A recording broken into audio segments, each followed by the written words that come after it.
Hablar de armas nucleares no es un juego. Hasta hace algunos días aparecía información bastante llamativa. Se preveía que el gobierno de Joe Biden daría el visto bueno para devolver, entre comillas, devolver a Ucrania armamento nuclear, que pertenecía en su momento a la Unión Soviética.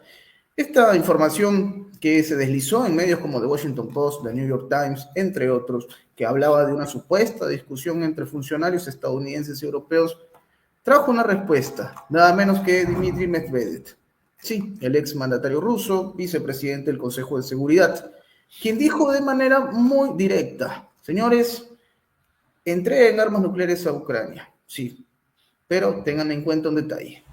Esto será lo mismo que atacar a Rusia. Y ya sabemos lo que puede pasar si hay un ataque a Rusia. ¿Mm? Señores, esto ha escalado. Por el momento, solamente retórica, solamente información que trasciende, digamos, en algunos medios de comunicación. Pero nada nos hace prever que esto se quedará solamente en palabras. Solo Dios sabrá si las palabras se transformarán en hechos. Vamos a hablar de este escenario tan dramático, tan complicado, con un invitado de lujo, un analista internacional que es un amigo de la casa. Siempre es un placer tenerlo en nuestro espacio. Él es el presidente de CAI Center, el señor Adrián Celaya. Adrián, bienvenido a Prensa Alternativa. ¿Cómo estamos? Hola Enzo, como siempre encantado de estar con vosotros, contigo y con Prensa Alternativa. Placentero tenerte aquí, Adrián, más allá de que los temas sean tan fuertes, viscosos, complicados, candentes, como el que protagoniza en esta ocasión Dmitry Medvedev, quien, hay que decirlo, es quizás la versión menos moderada entre los rusos, que con cierta frecuencia salen a hablar en situaciones como estas. Pero lo que ha dicho, en verdad, ha desatado una serie de interrogantes.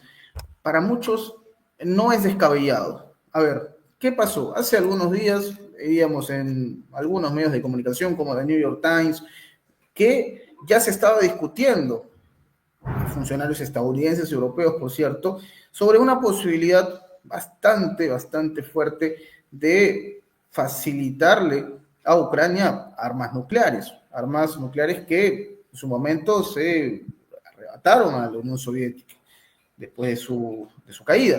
Esta información, por supuesto, trajo una respuesta muy directa de parte de Dmitry Medvedev. Él es, por supuesto, como digo, uno de los principales, no lo es, digamos, técnicamente, pero es uno de los voceros, ¿no? Es quien sale con frecuencia, quien aparece, utiliza sus redes sociales para machacar casi siempre a los adversarios de Rusia. Él ha dicho, señores, que pase algo como eso es lo mismo que atacar a Rusia. Atacar a Rusia traerá consecuencias. Adrián, ¿cómo tomar esta posibilidad? A ver, se habla mucho de este escenario, armas nucleares, dicen algunos, envío de armas nucleares a Ucrania para disuadir a Rusia, pero esto va a traer una respuesta bastante dura. ¿Qué impresiones tienes, Adrián, sobre esta escalada, entre comillas?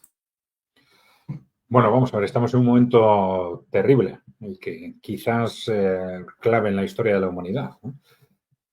Vamos a ver, yendo a lo concreto, antes de nada, sí me gustaría tener la posibilidad de contrastar exactamente el texto y la redacción de estas declaraciones de Medvedev en ruso, si fuese posible en algún momento, ¿no? ¿Por qué? Porque esa expresión de se considera un ataque contra Rusia es una expresión moderada. Quiero decir, ya se sabe que al menos Reino Unido y Estados Unidos han atacado Rusia. Están atacando Rusia continuamente, en principio con estos misiles de largo alcance. Antes había movimientos, bueno, que no eran tan claros, pero ya Rusia ha dicho repetidamente que con esos misiles de largo alcance ya no hay ninguna duda de que los países que colaboren en esos lanzamientos se van a poner en guerra con Rusia. Esto ya se ha dicho. Claro, la diferencia con estas especulaciones alrededor de las entregas de armamento nuclear a Ucrania es que ya estaríamos hablando no de un ataque a Rusia, sino de un ataque nuclear a Rusia, ¿no? Claro, que es algo distinto. En un ataque no nuclear, Rusia puede decidir si responde de una forma u otra. en un ataque nuclear todos sabemos cómo tendría que responder. Y yo creo que esta es la diferenciación fundamentalmente, y por eso me sorprende que no haya utilizado la expresión sería un ataque nuclear a Rusia, ¿no? Igual ha querido dejarlo a la interpretación, ¿no? Pero yo creo que, claro, este es el cambio cualitativo, porque, claro, todos estos días estamos viendo ataques a Rusia de forma continuada desde, y además formalmente reconocidos así por la propia doctrina militar rusa y por el gobierno ruso, ¿no? Claro, es una situación en la que Rusia ya ha dicho que se reserva el derecho a responder no ya contra Ucrania, sino contra los países que han colaborado en esos lanzamientos, ¿no? Claro, si nos centramos en estas especulaciones sobre la posible entrega de armamento nuclear, bueno, el contexto es que es de una continua escalada bélica y también de una continua escalada verbal, ¿no? Se está amenazando con todo tipo de posibilidades durante estos días, ¿no? No solo se están lanzando misiles de largo alcance contra territorio ruso, se está yendo más allá de Kursk, que era lo que algunos especulaban, ¿no? Es que se van a limitar al territorio de Kursk, no, también está yendo más allá. Se está apelando otra vez a la posibilidad de enviar tropas regulares a Ucrania a combatir con Rusia. Esto se está hablando repetidamente desde Francia en particular. Se está hablando de la posible entrega de misiles de mayor alcance, de unos tipos de misiles norteamericanos que podrían tener o bien 300 kilómetros o bien 900 kilómetros de alcance, de la posibilidad de que con esos misiles pues se ataque directamente ya a Moscú y San Petersburgo, ¿no? Bueno, y dentro de ese contexto de amenaza tras amenaza tras amenaza, además de una realidad de continua escalada, pues nos aparecen estos comentarios sobre la posibilidad de entregar a Ucrania armamento nuclear, ¿no? Bueno, el porqué de esas amenazas. Bueno, el problema es que estos rumores durante los últimos 2 años han terminado siempre convirtiéndose en realidad, ¿no? Es decir, han sido siempre rumores que salen o bien por la prensa o bien declaraciones indirectas de algún responsable político que luego son desmentidas por otro. Se empieza a decir que podría ser, otro responsable político dice que no, que sí, que no, que sí, que no. Siempre ha sido durante estos 2 años un intento constante de tantear a la opinión internacional y sobre todo a la opinión pública occidental, evitando esto que parece que es algo a lo que la élite occidental le tiene un gran miedo, que es un posible estallido de la propia opinión pública occidental, ¿no? Entonces han cuidado mucho este factor cada vez que daban un nuevo paso, y podríamos pensar que incluso ahora, dentro de este plazo limitado de 2 meses, estén jugando, aunque sea de forma acelerada, y ya no pasando meses como sucedía entonces, sino con días o con semanas, estén jugando de forma similar, ¿no? Yo hago referencia a que voy a enviar tropas, si no pasa nada, la semana que viene lo hago.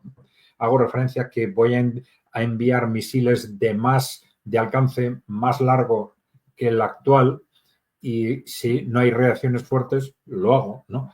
Claro, teniendo en cuenta cómo se está jugando, difícilmente podemos decir que cualquiera de estas opciones no se va a cumplir. Porque, claro, la apuesta, vamos a decir, políticamente más importante, no humanamente, porque, claro, una guerra mundial, como están intentando generar una guerra mundial, y esto, o una posible guerra nuclear, es algo terrible en sí mismo desde un punto de vista humano. Pero desde un punto de vista político quizás han hecho lo más fuerte, que es poner en marcha esta dinámica en contra del criterio del presidente que ya ha sido elegido, ¿no? Y con la intención de hacer estallar el conflicto durante estos 2 meses, ¿no? Claro, esto es algo impresionante, ¿no? Y que, bueno, que responde, según dicen algunos, a un verdadero golpe palaciego, dicen, por no decir golpe de Estado en el propio Estados Unidos, con unas dinámicas internas que son difíciles de controlar y que no sabemos exactamente cómo se están moviendo, pero sabemos que hay unas tensiones impresionantes dentro en los 2 ámbitos o en los 3 ámbitos, dentro del equipo de Donald Trump, en el equipo de la Casa Blanca y en la relación entre ellos. Vamos a ver, como consecuencia de esta enorme apuesta institucional que han hecho, que les puede llevar pues perfectamente a la cadena perpetua o a la silla eléctrica, ¿no? Por traición, como ya se ha dicho, pues una vez que han hecho esa apuesta, no se pueden quedar en un amago. No puede ser, bueno, lanzamos unos misiles y ya está. Es decir, su estrategia es conseguir a toda costa que Rusia les dé un pretexto para esa escalada. Y si no lo consiguen, pues a lo mejor ponen en marcha la escalada sin más durante estos 2 meses, ¿no? Pero está claro que ese es el objetivo, ¿no? No, yo creo que no cabe otra interpretación. Y dentro de ese objetivo y de esas coordenadas mentales de los que han puesto en marcha estas dinámicas, hay que estar dispuestos absolutamente a todo, ¿no? Lamentablemente, ¿no? Cosas impensables en un contexto normal. Estamos ante unas élites políticas y sobre todo corporativas, que son las que están tomando las decisiones, en una situación de pánico, una situación desesperada, en la que se lo están jugando todo. Ellos piensan que se lo están jugando todo, el control del mundo, el control de Occidente, su futuro personal, su riqueza, su poder, el poder ir a la cárcel o algo peor, ¿no? Y están dispuestos a hacer lo que sea con tal de evitar que Rusia gane la guerra, porque piensan que este es el punto de inflexión, ¿no? Que va a desencadenar todo lo demás, y probablemente con razón. ¿Y es acaso, Adrián, una línea ascendente lo que vemos? Porque, a ver, es claro que Ucrania está a puertas de un colapso, ¿no? Si hacemos una comparación, obviamente Rusia está ganando y de lejos, pero queda la sensación de que mientras más se comprime, mientras más se debilita Ucrania, mayores son los alaridos que llegan desde la OTAN, mayores son las apuestas, digamos, el riesgo se hace cada vez mayor, ¿no? No hay esa mesura o esa moderación que uno hubiese esperado por parte de ellos, de Occidente. Bueno, es una sensación verdaderamente difícil la que se está observando actualmente. Ahora, tú mencionaste algo muy interesante, Adrián, de este escenario que pone también a Donald Trump en un momento complicado. Claro, son 2 meses, pero la sensación que queda es que el mensaje es muy claro para Donald Trump. Probablemente lo que estamos haciendo sea en el gobierno de Joe Biden, pero cuando te toque a ti ser poder, ojo con lo que estamos haciendo, no vayas a calibrar absolutamente nada, vamos a tener que sostenerlo, ya estamos metidos hasta el cuello. De hecho, habló hace poco Tucker Carlson, este personaje que ha cobrado protagonismo en los últimos meses, ¿no? Tras su salida de Fox. Este señor Tucker Carlson, periodista de los Estados Unidos, habla de una apuesta de la élite estadounidense. Él lo dice abiertamente, ¿no? Dice, está muy claro, lo que están haciendo es ver la manera de provocar una guerra mundial e impedir que Donald Trump llegue al poder. Es lo que él plantea. Ahora, ¿es tan así, Adrián? ¿O es que finalmente, considerando las condiciones que se ponen sobre la mesa y cómo Estados Unidos está metido hasta el cogote, aún con Trump en el poder, va a ser difícil revertir esta escalada? ¿Cómo lo ves tú por ese lado? Bueno, vamos a ver, aquí hay 2 temas, ¿no? Este comentario de Tucker sobre a qué tienen miedo estas élites, ¿no? Evidentemente tienen miedo a un cambio de contexto general, que viene impulsado fundamentalmente por los países emergentes.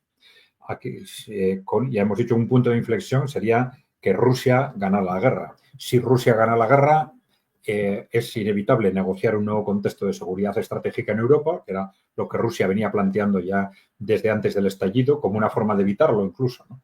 Pero esa negociación implica inmediatamente la desaparición de la OTAN, que está hecha precisamente para acercar y atacar a Rusia. Por lo tanto, la OTAN tiene que desaparecer inmediatamente.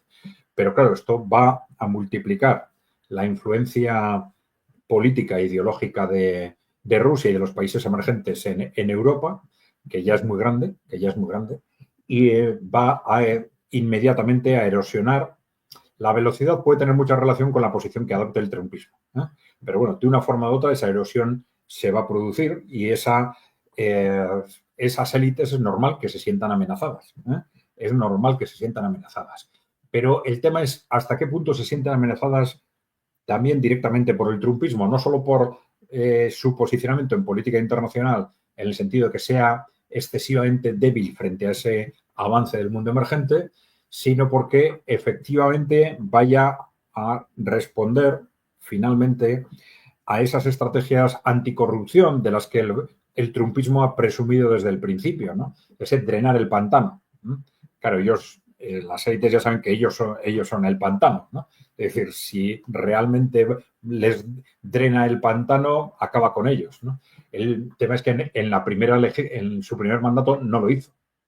Entonces, realmente sienten una amenaza directa, interna del trumpismo como para que su objetivo a toda costa, como para provocar una guerra mundial, sea evitar que Trump llegue al poder, o el problema, su riesgo fundamental es Rusia, China, el avance del mundo emergente, y entonces lo que les preocupa del trumpismo es ese posicionamiento internacional fundamentalmente, ¿no?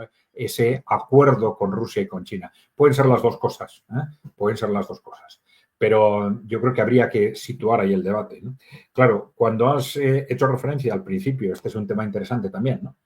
A cómo a medida que avanza la guerra en Ucrania, en lugar de irse tranquilizando las posiciones, al contrario, se van excitando las posiciones de la OTAN, se vuelven cada vez más agresivas, ¿no? Esto es interesante porque, claro, muchos analistas no han entendido hasta qué punto este choque entre Rusia y Ucrania no era en realidad entre Rusia y Ucrania, sino que era entre Rusia y la OTAN o el mundo emergente y la OTAN, si se quiere, ¿no? Entre el mundo emergente y el mundo corporativo que controla Europa y Estados Unidos, si se quiere, ¿no?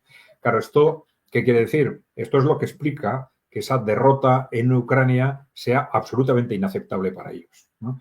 Porque si fuera solo una cuestión de Ucrania, pues bueno, les podría gustar más o menos, aceptarlo más o menos, pero en ningún caso sería una razón para provocar una guerra europea, una guerra mundial, de ninguna forma, ¿no? Sería, bueno, perdemos una pieza, vamos a intentar conseguirla o contrastarlo o recuperarla en otra parte, ¿no? No, ellos piensan que efectivamente perdiendo Ucrania pierden definitivamente la guerra contra el mundo emergente y probablemente también pierden el control, yo diría, en principio de toda Europa. Y el futuro de Europa, Adrián, tiene, a ver, me queda la sensación de que con Biden, perdón, con Kamala, o con el propio Trump, era un perder-perder, ¿no? Ahora con la llegada de Donald Trump es un futuro mucho más complicado. Este Trump y ya hablaremos de eso seguramente en breve, que llega con la batería arancelaria para generar un nuevo momento en la economía estadounidense, en defensa de lo que él siempre lo ha manifestado América, bueno, se refiere a Estados Unidos, ya hablaremos de eso. Y la pregunta es, ¿cómo quedará Europa en este escenario, Adrián, tan complicado? Porque claro, se habla mucho sobre Ucrania, ¿no? Se habla mucho sobre Ucrania y algunos ya se atreven a hablar de un ex Estado, ¿no? Le llaman Estado fallido, se ha hablado mucho de esto. La pregunta es, Europa va, digamos, a tener que trabajar mucho para reconstruir la relación con Rusia. Porque, a ver, Olaf Scholz, y esto se filtró hace algunos días, tuvo una comunicación con Vladimir Putin como una especie de señal, un acercamiento, replanteemos algunas cosas que no son realmente buenas para nosotros. Entiendo yo, la victoria de Trump les ha hecho reflexionar muchas cosas. Sin embargo, ¿hasta qué punto, Adrián, esta posición, esta situación de Europa podría ser irreversible desde la relación con los rusos? Alguna vez habló Sergei Lavrov, me parece que fue, si no me falla la memoria, y mencionaba cómo es que esto no se solucionaría de un momento para el otro, que tomaría años en que Rusia y Europa puedan restablecer sus propios objetivos, ¿no?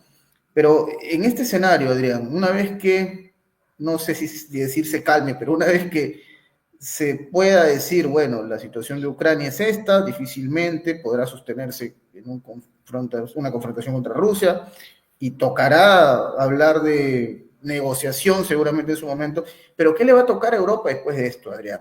¿Qué tan difícil va a ser reconstruir ese vínculo que había con Rusia hasta hace algunos años? Sí, has comentado distintos factores que afectan al futuro de Europa a corto y medio plazo, ¿no? Vamos a ver, esa reconstrucción de las relaciones con Rusia va a ser muy difícil con la actual clase política. Es decir, una clase política fanatizada en base a intereses externos, corporativos y de Estados Unidos, claro, enfrentada incluso desde un punto de vista personal y psicológico con Rusia. Pero, claro, por lo que te he comentado antes, a partir de la victoria de Rusia en Ucrania, todo hace pensar que va a cambiar, no solo va a desaparecer la OTAN, sino que se va a provocar muy rápidamente un terremoto político en el conjunto de Europa. Y como consecuencia de ese terremoto político puede aparecer perfectamente una nueva clase política que gestione de una forma muy distinta las relaciones con Rusia. Esto puede tener mucha relación también con lo que haga Estados Unidos. Como tú has dicho, por un lado esa amenaza arancelaria, pues es efectivamente una amenaza desde el punto de vista económico, pero claro, si efectivamente Donald Trump adopta una posición pasiva políticamente con respecto a Europa, esto puede ser extraordinariamente positivo a medio plazo. Es decir, por primera vez quizás los europeos podríamos empezar a tener capacidad de dotarnos de una clase política que trabaje para Europa y que no trabaje para otros intereses, ¿no? Es decir, esto nos situaría, por un lado, desde ese punto de vista de la independencia frente a Estados Unidos y de la mayor influencia de los países emergentes en un contexto político totalmente nuevo, que realmente podría ser una oportunidad histórica para una Europa que lleva 30 años de desastre en desastre. Es decir, a partir del Tratado de Maastricht todo va mal en Europa prácticamente, en el ámbito económico, social, demográfico, etcétera, ¿no? Pero con el problema fundamental de una clase política que no se ocupa de lo importante, que se inventa problemas que no existen y que en realidad no está trabajando para los ciudadanos europeos. Claro, el cómo se mueva todo esto, pues depende de muchos factores, ¿no? Primero, que cuando Trump llegue al poder, si le dejan, ¿no? Aparentemente sí, cuando llegue al poder, que realmente mantenga esa posición política, vamos a llamarle aislacionista, ¿no? Segundo, el cómo gestiona las relaciones, los lazos que ya existen con Europa y que han mantenido y que mantienen sujeta a la clase política europea. Uno de ellos, la OTAN. Probablemente la OTAN tendrá que desaparecer. ¿A qué velocidad? ¿No? ¿A qué ritmo? ¿No?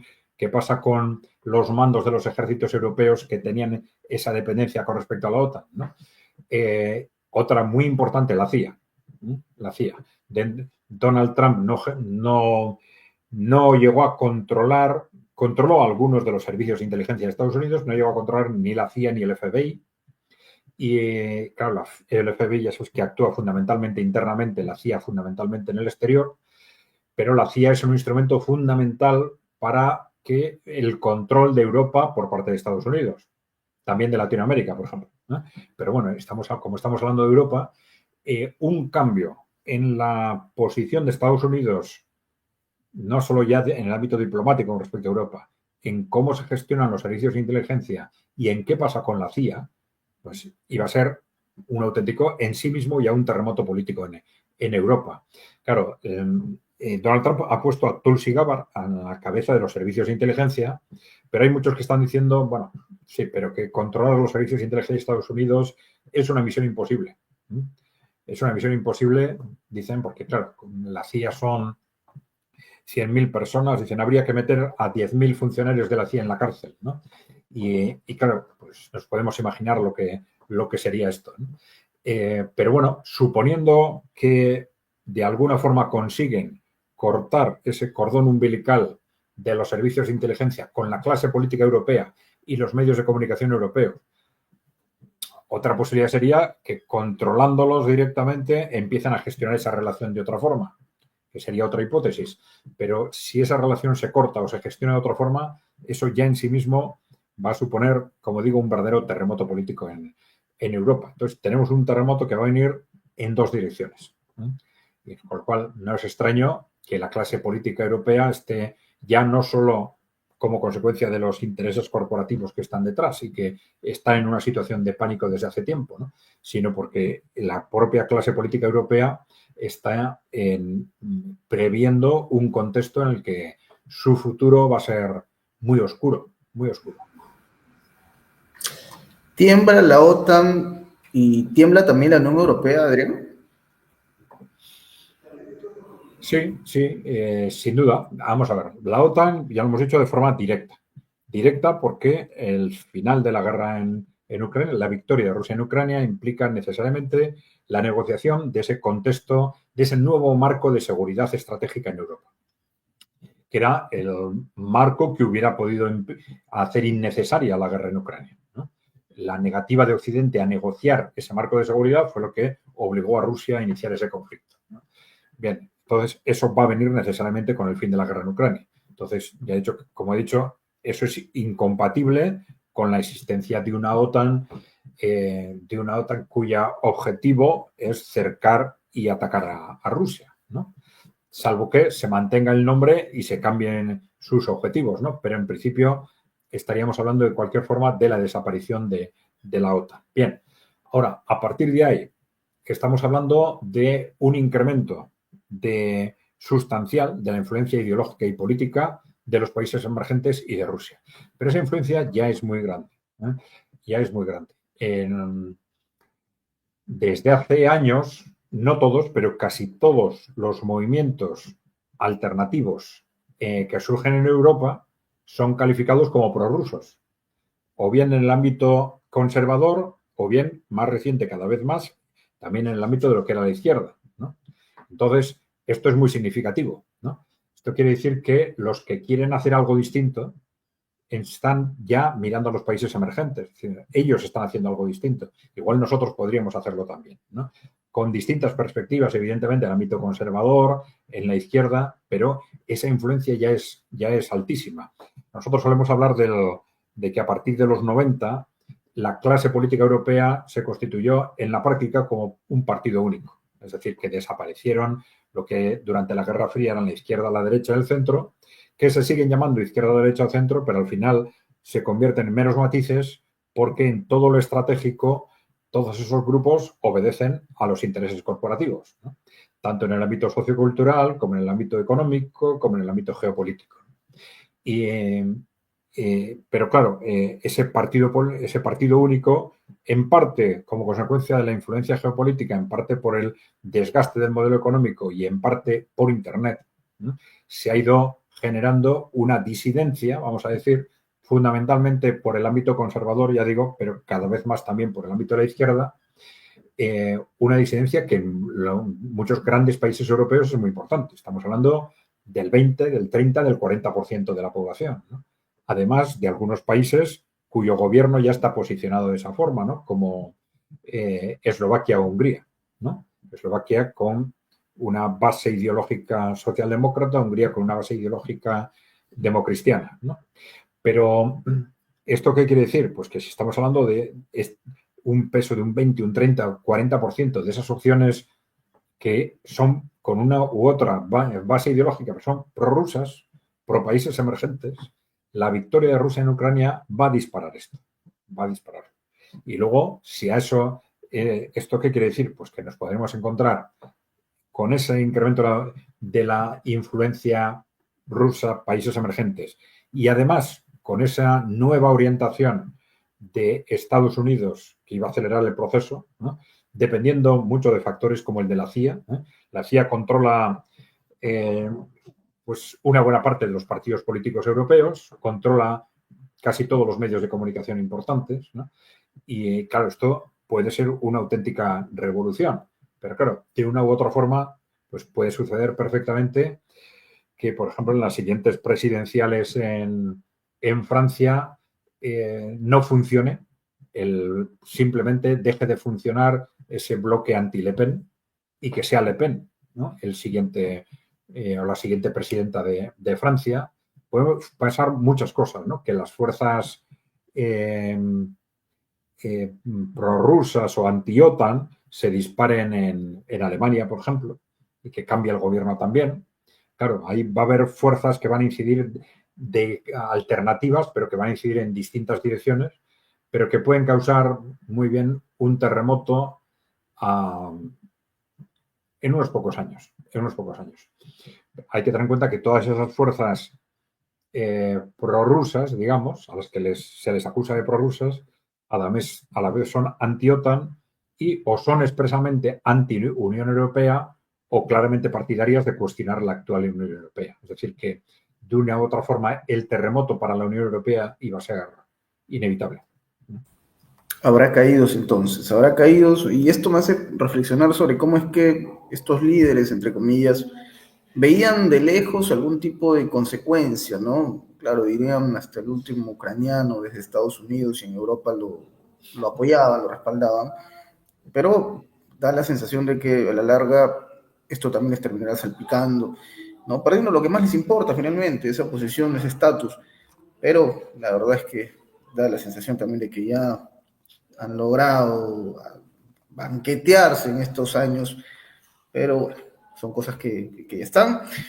Adrián, y vámonos un ratito a Estados Unidos, porque justo lo hemos comentado al inicio del programa, que es muy interesante lo que está pasando en esta dinámica, porque hablamos de Donald Trump hace algunos momentos, y volveremos a hablar ahora mismo, ya para, digamos, redondear esta conversación, y que es un tema muy interesante. Se hablaba mucho de los aranceles, se hablaba con cierta ambigüedad, algo medio gaseoso se planteaba. Bueno, Trump ha sido un poco más certero en lo que ha planteado, ¿no? Habla ya ahora sí, lo anuncia, de esta decisión que obviamente no se ha cristalizado porque aún no es poder, pero que lo considera él como un bastión dentro de su gobierno, de el incremento de aranceles, imponer aranceles del 25% a los productos que ingresen de México y Canadá, y un arancel adicional del 10% a los productos que llegan desde China, una medida que él considera fundamental para combatir no solamente, digamos, la competencia, no solamente busca, entre otras cosas, darle mayor impacto a lo que se provoca en su país, sino también habla Trump de cómo combatir comercio ilícito, por cierto, de fentanilo, por poner un ejemplo, y culpa a los chinos de toda esta, digamos, situación. El impacto arancelario, Adrián, lo propone Trump, ahora sí le da un poco más de forma, ya lo está estableciendo, va mencionando números, cuando ya se habla de cifras, da la sensación de que va a ser algo ineludible. ¿Cómo lo observas tú? ¿Qué opinas sobre esta situación? Este Trump que, de todas maneras, si algo quiere cumplir es con esto, con esta batería arancelaria, ¿no? ¿Qué impresiones tienes sobre esto, Adrián? Bueno, es un tema muy interesante desde el punto de vista de la teoría económica. Vamos a ver, históricamente siempre han sido los países débiles los que han sido partidarios de las políticas arancelarias, ¿no? Y los países industrialmente fuertes los que han defendido el libre comercio internacional, ¿no? Y lo han, digamos, lo han ideologizado de alguna forma, ¿no? Es curioso cómo en el siglo XIX, por ejemplo, como Inglaterra fue la primera potencia industrial que dominaba también el comercio internacional precisamente por eso, fueron países como Estados Unidos y Alemania los que desarrollaron las teorías intervencionistas, ¿no? Precisamente para defenderse de la industria inglesa, ¿no? Y esto fue lo que permitió a sus industrias nacientes fortalecerse y desarrollarse, ¿no? Claro, en el siglo XX pues han cambiado las tornas y el conjunto de Europa y Estados Unidos en general pues han, digamos, dominado el desarrollo industrial y como consecuencia de esto nos hemos vuelto líderes de la teorización de la libertad del comercio, ¿no? ¿Por qué? Porque era lo que nos permitía entrar en los mercados de los países pequeños, de los países en desarrollo.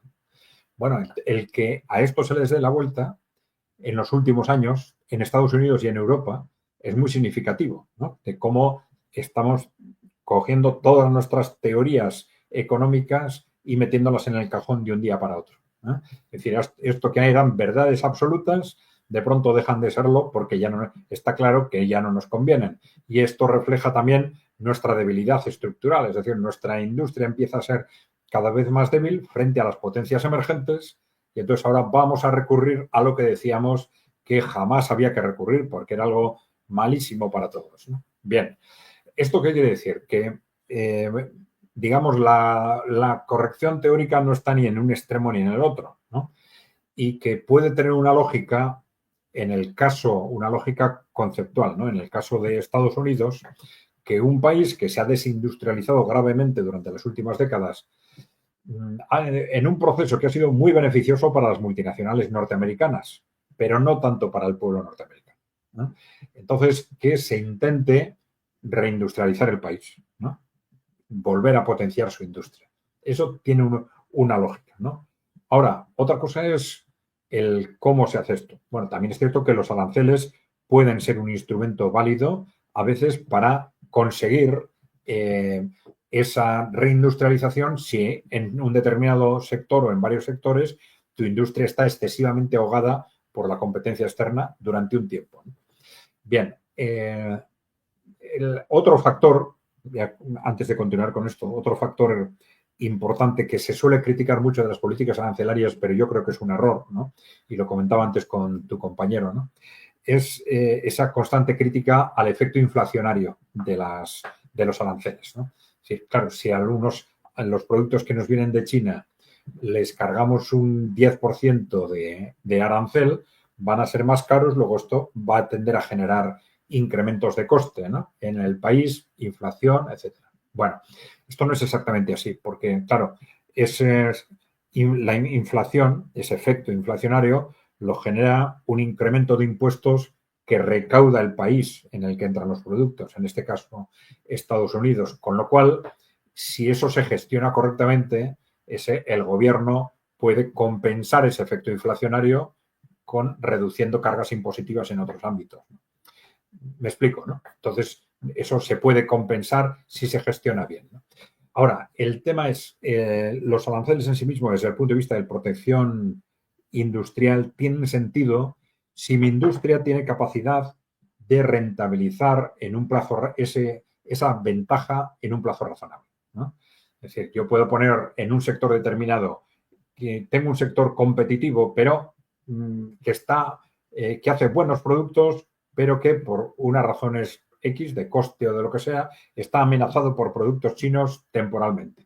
Pero si yo lo protejo, tiene la capacidad de hacerse competitivo en un plazo razonable, vamos a decir 4, 8, 10 años, ¿no?